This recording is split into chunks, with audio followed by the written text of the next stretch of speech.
One town, పెద్ద అమ్మవారిశాల, పూల బజార్, మించిన బజార్లలో కర్నూలు అసెంబ్లీ తెలుగుదేశం పార్టీ అభ్యర్థి టీజీ భరత్ తన భరోసా యాత్ర చేపట్టి ప్రజలను కలిశారు. ఈవీఎం మిషన్లో 3వ నెంబర్లో సైకిల్ గుర్తు ఉంటుందని ఆయన ప్రజలకు తెలిపారు. ప్రతి ఒక్కరూ ఓటు హక్కు వినియోగించుకోవాలని ఆయన కోరారు. కర్నూలులో తాను ఎమ్మెల్యేగా గెలిస్తే స్థానికంగా ఉన్న సమస్యలన్నీ పరిష్కరించి నగరాన్ని స్మార్ట్ సిటీ చేస్తానని హామీ ఇచ్చారు. పరిశ్రమలు తీసుకువచ్చి ప్రజలకు ఉద్యోగ, ఉపాధి అవకాశాలు కల్పిస్తానన్నారు. ప్రజల ఆదాయం పెరిగేందుకు కృషి చేస్తానన్నారు. ప్రతి ఒక్కరూ ఓటు వేస్తేనే సరైన నాయకుడు గెలిచేందుకు అవకాశం ఉంటుందని భరత్ తెలిపారు. ఈ ఎన్నికల్లో తనకు ఒకసారి ఎమ్మెల్యేగా అవకాశం ఇచ్చి చూస్తే కర్నూలు రూపురేఖలను మార్చి చూపిస్తానని కర్నూలు అసెంబ్లీ తెలుగుదేశం పార్టీ అభ్యర్థి టీజీ భరత్ అన్నారు. కర్నూలు నగరంలోని hotel Maurya in Parinaya function హాల్లో ఏర్పాటు చేసిన చేనేత కులాల వస్త్ర, రెడీమేడ్ వ్యాపారుల ఆత్మీయ సమ్మేళనం కార్యక్రమంలో ఆయన ముఖ్య అతిథిగా పాల్గొన్నారు. ఈ సందర్భంగా జరిగిన సమావేశంలో కర్నూలు అసెంబ్లీ టీడీపీ అభ్యర్థి టీజీ భరత్ మాట్లాడుతూ ఈ నెల 13వ తేదీ జరిగే ఎన్నికల పోలింగ్లో ప్రజలు తనకు ఓటు వేసి గెలిపిస్తే కర్నూలును స్మార్ట్ సిటీగా మార్చి చూపిస్తానని తెలిపారు. కర్నూలు నగరాన్ని ఎమ్మెల్యేగా, మంత్రిగా, ఎంపీగా తన తండ్రి టీజీ వెంకటేష్ ఎంతో అభివృద్ధి చేశారని, ఆయనను స్ఫూర్తిగా తీసుకుని ఆయన కంటే ఎక్కువగా అభివృద్ధి చేయాలన్న ఉద్దేశంతోనే తాను రాజకీయాల్లోకి వచ్చి ఎన్నికల్లో పోటీ చేస్తున్నానన్నారు. తెలుగుదేశం పార్టీ అధికారంలోకి వస్తే టెక్స్టైల్ పార్కు ఏర్పాటుకు సంబంధించిన అవసరమైన కృషి చేస్తానన్నారు. ఈ ప్రాంతంలో పరిశ్రమలు ఏర్పాటు చేసి నిరుద్యోగ యువతకు ఉద్యోగ, ఉపాధి అవకాశాలు కల్పిస్తానని తెలిపారు. పరిశ్రమలు ఏర్పాటు చేయడం ద్వారా ప్రజల ఆదాయ వనరులు కూడా పెరిగే అవకాశం ఉన్న విషయాన్ని ఆయన గుర్తు చేశారు. తన తండ్రి టీజీ వెంకటేష్ ఎమ్మెల్యేగా కొనసాగి ఉంటే కియా పార్కు, హైకోర్టు కర్నూలులో ఎప్పుడో వచ్చేదని ఆయన తెలిపారు. కర్నూలులో ఎక్కడ చూసినా తమ మార్కు అభివృద్ధి కనపడుతుందని వివరించారు. ప్రతి ఒక్కరూ ఈ నెల 13వ తేదీ జరిగే ఎన్నికల్లో తమ ఓటు హక్కును ఖచ్చితంగా వినియోగించుకోవాలని తెలిపారు. ఓటు వేయని వారికి ప్రశ్నించే హక్కు ఉండదన్న విషయాన్ని గుర్తుంచుకోవాలన్నారు. గత 45 సంవత్సరాలుగా తమ కుటుంబం ప్రజాసేవలో ఉందని, ఏనాడు ఏ ఒక్కరికి అన్యాయం చేసి ఎరగమని వివరించారు. అలాంటి వారిని ఎన్నికల్లో ఓటు వేసి ఎన్నుకోవాలని, అలా కాకుండా కులమతాలను చూసి ఓట్లు వేసే ధోరణికి దూరంగా ఉండాలన్నారు. కర్నూలు అభివృద్ధికి సంబంధించి తాను 6 గ్యారంటీలు రూపొందించారని, వాటి అమలు ద్వారా కర్నూలు సమగ్రంగా అభివృద్ధి చెందుతుందని తెలిపారు. గత 10 సంవత్సరాలుగా తాము అధికారంలో లేకున్నా ఏ ఒక్కరోజు కూడా నిరుత్సాహపడకుండా ప్రజలకు సేవా కార్యక్రమాలు అందిస్తున్నామని తెలిపారు. ప్రజలు ఒక్కరోజు ఓటు వేసి గెలిపిస్తే 5 సంవత్సరాల పాటు వారికి సేవలు అందిస్తామన్నారు. కర్నూలు నగరంలో 700 కోట్ల రూపాయలతో అభివృద్ధి చేసినట్లు ప్రచారం చేసుకుంటున్నారని, ఆ స్థాయిలో ఎక్కడ అభివృద్ధి జరిగిందో ప్రజలే ఆలోచించాలన్నారు. ఈ 700 కోట్లు ఎవరి జేబులోకి వెళ్లాయని ఆయన ప్రశ్నించారు. రాష్ట్ర ప్రభుత్వం ప్రవేశపెట్టిన ల్యాండ్ టైటిలింగ్ యాక్టు భూ యజమానుల హక్కులను హరించి వేసే విధంగా ఉందన్నారు. దేశంలో ఎక్కడా లేని విధంగా క్రయ విక్రయాలకు సంబంధించి ఒరిజినల్ డాక్యుమెంట్లను ప్రభుత్వం వద్దనే ఉంచుకుని జిరాక్స్ను భూ యజమానులకు ఇచ్చే సంప్రదాయాన్ని వైసీపీ ప్రభుత్వం తీసుకువచ్చిందన్నారు. ఇప్పటికైనా ప్రజలు ఆలోచించి తెలుగుదేశం పార్టీకి ఓటు వేసి గెలిపించకపోతే రాష్ట్రంలో బానిసలుగా జీవించాల్సి వస్తుందని ఆయన తెలిపారు. రాష్ట్రంలో వైఎస్ఆర్ కాంగ్రెస్ పార్టీ చేస్తున్న రాక్షస పాలనను అంతమొందించడానికి టీడీపీ, బీజేపీ, జనసేన పార్టీలు కూటమిగా పోటీ చేస్తున్నాయని వివరించారు. 2009 సంవత్సరంలో వరదలు వచ్చిన సమయంలో కర్నూలు పని అయిపోయిందని అందరూ అనుకున్నారని, కానీ తన తండ్రి టీజీ వెంకటేష్ కృషి వల్ల కేవలం 3 నెలల కాలంలోనే కర్నూలు యథాస్థితికి చేరుకున్న విషయాన్ని ఆయన గుర్తు చేశారు. ఇది కర్నూలు అభివృద్ధిపై తమకున్న చిత్తశుద్ధిని తెలియజేస్తుందని వివరించారు. అనంతరం చేనేత కులాలు, వస్త్ర, రెడీమేడ్ వ్యాపారుల సంఘం ప్రతినిధులు మాట్లాడుతూ ఈ ఎన్నికల్లో కర్నూలు అసెంబ్లీ స్థానం నుంచి తెలుగుదేశం పార్టీ అభ్యర్థిగా పోటీ చేస్తున్న టీజీ భరత్ను భారీ మెజారిటీతో గెలిపించాలని పిలుపునిచ్చారు. తమ సామాజిక వర్గాల తరపున టీజీ భరత్ విజయానికి అహర్నిశలు కృషి చేస్తామని తెలిపారు. నగరంలో అభివృద్ధి జరిగిందంటే అది కేవలం ఒక టీజీ కుటుంబం వల్లేనని వివరించారు. కులమతాలకు అతీతంగా అందరూ టీడీపీ అభ్యర్థి టీజీ భరత్ను ఓటు వేసి గెలిపించాలని కోరారు. ఎన్నో ఏళ్ళ నుంచి సేవ చేశాం, అది మర్చిపోరాదు అంట నేను ఎప్పటికీ. ఎందుకంటే 10 ఏళ్ళ నుంచి ఓడిపోయినా ఏ రోజైనా తగ్గించినామా? ఏం మా చేతనైనంతవరకు సేవ చేస్తూనే ఉన్నాం కదా, కష్టపడతానే ఉన్నాం. అంటే చెయ్యాలా అనే సంకల్పం, చెయ్యాలా అనే మనస్తత్వం మాకు ఉన్నప్పుడు మీ ప్రోత్సాహం ఉంటే ఇంకా 10 చేయగలుగుతాం అనేది ఒకటి మీరు మైండ్లో పెట్టుకోవాలి. అది మిస్సింగ్ అవుతూ ఉంటుంది ప్రతిసారి.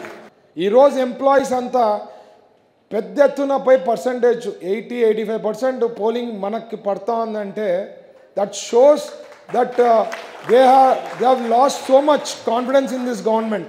ఎందుకంటే all educated. Even 1 year back కూడా మనకు 1 year 2 months బ్యాక్ కూడా ఎమ్మెల్సీ గ్రాడ్యుయేట్ ఎలక్షన్స్లో 3టికి 3 మనమే కొట్టినాం. ఆ రోజు వాళ్ళు 1000 రూపాయలు పంచారు ఓటర్కి, అయినా కూడా ఒక్క ఓటుకి 1 రూపాయి ఇవ్వకుండా తెలుగుదేశం పార్టీ క్యాండిడేట్ అయిన అతను గ్రాడ్యుయేట్గా ఎమ్మెల్సీ గెలిచడం జరిగింది. పవరు అధికారం ఇచ్చి చూడండి, మీకు అర్థమవుతుంది. ఎందుకంటే ఇప్పటివరకు నా క్లోజు మా ఎంప్లాయీస్ వరకే తెలుసు, ఆర్ నా క్లోజ్ సర్కిల్ తెలుసు నా పనితీరు ఎట్లా అనేది. ప్రజలకి చూపించే ఒక అవకాశం ఇస్తే నేను ఏమనేది మీకు చూపించగలుగుతా. నాకు ఈ ఫాదరు నాకు ఫ్యాక్టరీలు కానీ నా బిజినెస్లు నాకు అప్పచెప్పినప్పుడు దాన్ని ఇన్ని టైమ్స్ పెంచగలిగిన, అట్లా కర్నూలుని నాకు అప్పచెప్తున్నారు. కర్నూలుని కూడా ఒక ఇన్ని టైమ్స్ పెంచుతా. మీరే చెప్తారు sir you have done a great job అని 29లో చెప్తారు. ఇప్పుడే 10 ఏళ్లలో లాస్ట్ 5 ఏళ్ళు అయితే పూర్తి అధ్వానం అయ్యి చేతులు కాల్చుకున్నాం. ఇంకోసారి పొరపాటు చేయకుండా, ఎందుకంటే ఆయనకి నేను ఒకటే చెప్తా, ఆయనను ఓల్డ్ టౌన్లో ఎక్కడైనా వదిలేసేయమనండి, నన్ను వదిలేస్తా, నేను మా ఇంటికి వస్తా, ఆయనను రామనండి, యాడికి వస్తాడో చూస్తాం. That makes difference. ఎందుకంటే ఎమ్మెల్యే పదవి అనేది పక్కా లోకల్ ఉండేవాళ్ళు, లోకల్కి కనెక్షన్ ఉండే వాళ్ళతోనే కావాలా. మాకు అనుబంధం ఉంది, ఒక కనెక్షన్ ఉంది, ఎంతమందితో రిలేషన్షిప్ ఉంది, ఆ ఫీలింగ్స్ ఉంటాయి. అవతల వాళ్ళకి ఎందుకు ఉంటుంది? దీనికి సేమ్ ఉదాహరణ కూడా చెప్తా సార్. వాళ్ళకు ఓటు హక్కు తీసుకుంది, మన అడిషనల్ ఓటర్ లిస్ట్ వచ్చింది కదా, 25th రిలీజ్ అయింది. దాంట్లో ఆయన కొత్త ఓటర్ లిస్టులో ఆయనది పేరు నమోదైంది. మరి ఓటర్ లిస్టులో లేకుండా అప్పుడు ఆయన ఇప్పుడే నమోదైందంటే ఆయన నాన్ లోకల్ అనే కదా అర్థం. సొంత ఇల్లు లేదు, ఉండేది మామ వాళ్ళ ఇంట్లో, ఎట్లయితుంది ఆయనకు లోకల్? చేనేతలు కానీ, ఎందుకంటే చేనేతలు అంటే ఇక్కడ మీకు తెలుసు హ్యాండ్లూమ్, ఇక్కడ మగ్గాలు అయితే లేవు, ఆ యొక్క రంగమే అంతరించిపోయింది. పవర్ లూమ్స్ వచ్చాయి, మిల్స్ వచ్చాయి. సో ఇటువంటి పరిస్థితుల్లో కర్నూలులో ఒక టెక్స్టైల్ పార్కుకి ఒక ప్రతిపాదన పెడుతున్నాం. దయచేసి మీరు దానికి ప్రయత్నం చేయాలి. ఇదివరకు శ్రీనివాసులు గారు చెప్పాను టెక్స్టైల్ పార్క్, ఎందుకంటే మనకు చెన్నై సూరత్ ఎక్స్ప్రెస్ వే ఇక్కడ వెళ్తుంది. మంచి ఇటువంటి అవకాశం, ఇటువంటి నగరం ఎక్కడ దొరకదు. మరి ఏది ఏమైనా కూడా మీ వస్త్ర వ్యాపారులు, చేనేత కుటుంబీకులు కోరుకునేది ఒకటే, అంటే వారి జీవితాలు బాగుపడాలంటే మంచి ఇండస్ట్రీస్ ఇక్కడ రావాలి. వారి కుటుంబాలు, వాళ్ళ పిల్లలు, వాళ్ళ సంతతికి ఏదైనా ఉపాధి కలిగించేటువంటి అవకాశము మీరు చేయాలని కోరుకుంటున్నాను. చేనేత సమ్మేళన అందరు సంఘాలు, అలాగే మా వస్త్ర వ్యాపారస్తుల సంఘాలు, రెడీమేడ్ షాపులు, కుల సంఘాలతో పాటు మా అన్ని సంఘాలకు మేము సర్వీస్ చేయడం జరుగుతుంది. మా నిజం చెప్పాలంటే పెద్దయిన వ్యాట్ విషయంలో మటుకు చేసిన సేవ జీవితంలో కర్నూలు క్లాత్ మర్చెంట్ అసోసియేషన్ మర్చదు. ఎందుకంటే ఆంధ్రప్రదేశ్ లెవెల్లోనే ఆ ట్యాక్స్ తీసేయడం అనేది పెద్దయిన తరఫున జరిగింది. దానికి వీళ్ళ ఫ్యామిలీకి మేము ఎంతో రుణపడి ఉంటాము. ఈ సభాముఖంగా తెలపడం ఏమంటే, రేపు 13వ తారీఖు జరగబోయే ఎలక్షన్లో అత్యధిక మెజార్టీతో గెలిపించి వారిని ఉన్నత స్థానంలోంచి మన కర్నూలు చరిత్రనే చూపేయాలని చెప్పి నా భావన. మీరు అందరికీ ఈ అవకాశం ఇచ్చినందుకు ధన్యవాదాలు తెలుపుకుంటున్నాను. ఓటు వేయించి మన బంధువులని ఇంటి పక్కన అందరిని పిలుచుకొచ్చి భారీ మెజారిటీతో గెలిపించి మనము సేవ అందిస్తే గెలిపించవలసిన బాధ్యత చేనేత కులాలు ఈ ప్రముఖులు ఉన్నారు, కర్నూలులో ఉన్నారు, ఇంత గొప్పగా ఉన్నారు అని చెప్పేసి కొన్ని కీర్తి మనకు రావాల్సిందిగా కోరుతున్నాం. మీకు అందరికీ కోట సాధనలన్నీ చేసేది ఇంతవరకు 30-40 ఏళ్ళ నుంచి వాళ్ళే చేస్తున్నారు కనుక దయచేసి టీజీ భరత్ గారికి అత్యధిక మెజార్టీతో రావాలని 50-60 లక్షలు 60,000 70,000 మెజార్టీ రావాలని మనస్ఫూర్తిగా కోరుకుంటూ, మన వంతుగా మనం మన నలుగురితో కాదు 40 మందికి చెప్పాల్సిందిగా దయచేసి మీ అందరికీ వినయించుకుంటున్నాను. మరొక విషయం ఏమంటే, ఇక్కడ ముస్లిం సోదరులు కూడా ఉన్నారు. ఇక్కడ ఒక పార్టీ పరంగా కాకుండా మంచికి జరుగుతుంది అనే ఉద్దేశంతో ఓటు వేయాల్సిందిగా సోదరులను కూడా కోరుకుంటున్నాం. దయచేసి ఏకైక నాయకుడు మనకు సాయం అందుబాటులో ఉండేవాడు, ఎవరో నాన్ లోకల్ వాళ్ళకి వేయడం వద్దు, మనకొద్దు. పక్కా లోకల్కి అన్నిటికీ ఓట్లు వేసి మనము 1,00,000 మెజార్టీతో గెలిపించాలని నేను మనస్ఫూర్తిగా కోరుతున్నాను. అలాగే నా పేరు గడిగే తారానాథ్. అలాగే సారు పెద్దలు మాకి, నేను 10 సంవత్సరాలుగా సార్ వాళ్ళతోనే ఉన్నాను, టీజీ ఫ్యామిలీతోనే ఉన్నాను. తెలుగుదేశం పార్టీకి అభ్యర్థిగా నిలబడినటువంటి భరత్ గారిని గెలిపించవలసిందిగా కోరుచున్నాను. అలాగే ఇప్పుడు మనందరికీ కూడా ప్రతి ఒక్కరి ఇంట్లో ఒకరో ఇద్దరు పిల్లలు ఉన్నారు. వాళ్ళందరూ బీటెక్లు ఎంటెక్లు చదువుతూ ఎక్కడో ఉంటున్నారు, బెంగళూరు, హైదరాబాద్, అక్కడ ఇక్కడ. వాళ్ళందరినీ కూడా ఎలక్షన్ రోజు పిలిపించి కలెక్షన్. జిల్లా కోర్టు సమీపంలో 49, 50, 51, 52 వార్డుల ప్రజల ఆత్మీయ సమావేశంలో ఎమ్మెల్సీ బీటీ నాయుడుతో పాటు కర్నూలు అసెంబ్లీ తెలుగుదేశం పార్టీ అభ్యర్థి టీజీ భరత్ పాల్గొన్నారు. ఈ సందర్భంగా ప్రజలను ఉద్దేశించి శాసనమండలి సభ్యులు బీటీ నాయుడు మాట్లాడుతూ ప్రజలకు నిస్వార్థంగా సేవ చేసే టీజీ కుటుంబాన్ని ఆదరించాలన్నారు. టీజీ భరత్ గెలిస్తే ప్రజలకు అంతా మేలే జరుగుతుందన్నారు. అనంతరం టీజీ భరత్ మాట్లాడుతూ 45 ఏళ్లుగా కర్నూలు ప్రజలకు తాము సేవ చేస్తున్నామన్నారు. తన తండ్రి టీజీ వెంకటేష్ అధికారంలో ఉన్నప్పుడు నగరాన్ని ఎంతో అభివృద్ధి చేశారన్నారు. అయితే కొందరు నాయకులు కులం మతం పేరు చెప్పి ప్రజలను మోసం చేసి గెలిచారన్నారు. ఈసారి ఎన్నికల్లో తనకు ఎమ్మెల్యేగా అవకాశం ఇస్తే కర్నూలు ప్రజలకు అండగా ఉంటానని హామీ ఇచ్చారు. కంపెనీలు తెచ్చి ఉద్యోగ ఉపాధి అవకాశాలు కల్పిస్తానని తెలిపారు. ఈ ప్రభుత్వంలో కరెంటు బిల్లులు, చెత్త పన్నులు, నిత్యావసర సరుకుల ధరలు పెరిగిపోయాయన్నారు. రాష్ట్రంలో తెలుగుదేశం పార్టీ విజయం సాధించబోతోందన్నారు.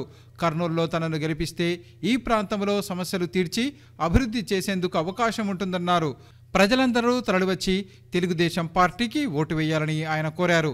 ఈ కార్యక్రమంలో దళిత జేఏసీ చైర్మన్ బొల్లెదుల రామకృష్ణ, వార్డు ఇన్ఛార్జీలు విక్రమ్ సింగ్, మణిశంకర్ నాయుడు, గణేష్, శ్రీనివాసులు, ప్రసాదరావు తదితరులు పాల్గొన్నారు. 2024 సంవత్సరము ఎమ్మెల్యే అభ్యర్థిగా నిలబడినాడు. ఆయనకి మన పవనంతా మద్దతుగా నిలబడి అఖండ మెజార్టీతో గెలిపించుకోవాల్సిన కోరుతున్నాను. ముఖ్యంగా మీకు చెప్పేది ఏమంటే, మన ఆంధ్రప్రదేశ్లో 175 నియోజకవర్గాల్లో ఏ ఎమ్మెల్యే అభ్యర్థి కూడా సొంత మేనిఫెస్టో ఏర్పాటు చేయలేదు. మన ఎమ్మెల్యే అభ్యర్థి మన కర్నూలు ప్రజల కోసం, మన కోసం సొంతంగా మేనిఫెస్టో ఏర్పాటు చేసినాడు. కర్నూలు నగరాన్ని స్మార్ట్ సిటీ చేస్తామని చెప్పినాడు ఆయన. తర్వాత వచ్చేసి మహిళలందరికీ స్వావలంబన, వాళ్ళు ఆర్థికంగా ఎదగడానికి నేను సపరేట్గా లోన్లు ఏర్పాటు చేసి అమౌంట్ నేను ఫండ్ ఏర్పాటు చేసి డెవలప్మెంట్కి నేను సహకారం అందిస్తానని చెప్పినాడు. కాబట్టి మీకు అందరూ నేను కోరుకుంటాను, ఖచ్చితంగా సైకిల్ గుర్తుకు ఓటేసి భరత్ గారిని అఖండ మెజార్టీ గెలిపించాలని. మనం వాళ్ళందరూ కలిసి సార్ని అత్యధిక మెజారిటీతో గెలిపించుకొని మన కర్నూలుకి సార్ని ఎమ్మెల్యే కాకుండా ఒక మినిస్టర్గా చేసుకుంటే ప్రతి ఒక్కరూ మనకి కావాల్సిన ప్రతి ఒక్కటి సారు చేసి పెడతానని కూడా మనకి అందరికి సభాముఖంగా కూడా ప్రమాణం చేసి 3వ నెంబర్ సైకిల్ గుర్తుకే ఓటేసి సార్ని టీజీ భరత్ సార్ని గెలిపించాలని ఒకటే మాట చెప్పాలి అంతే. భరోసా యాత్రని ఇంటింటికి పోతుంటా నేను. అక్కడ పోయినప్పుడు ఒక అవ్వ వచ్చింది.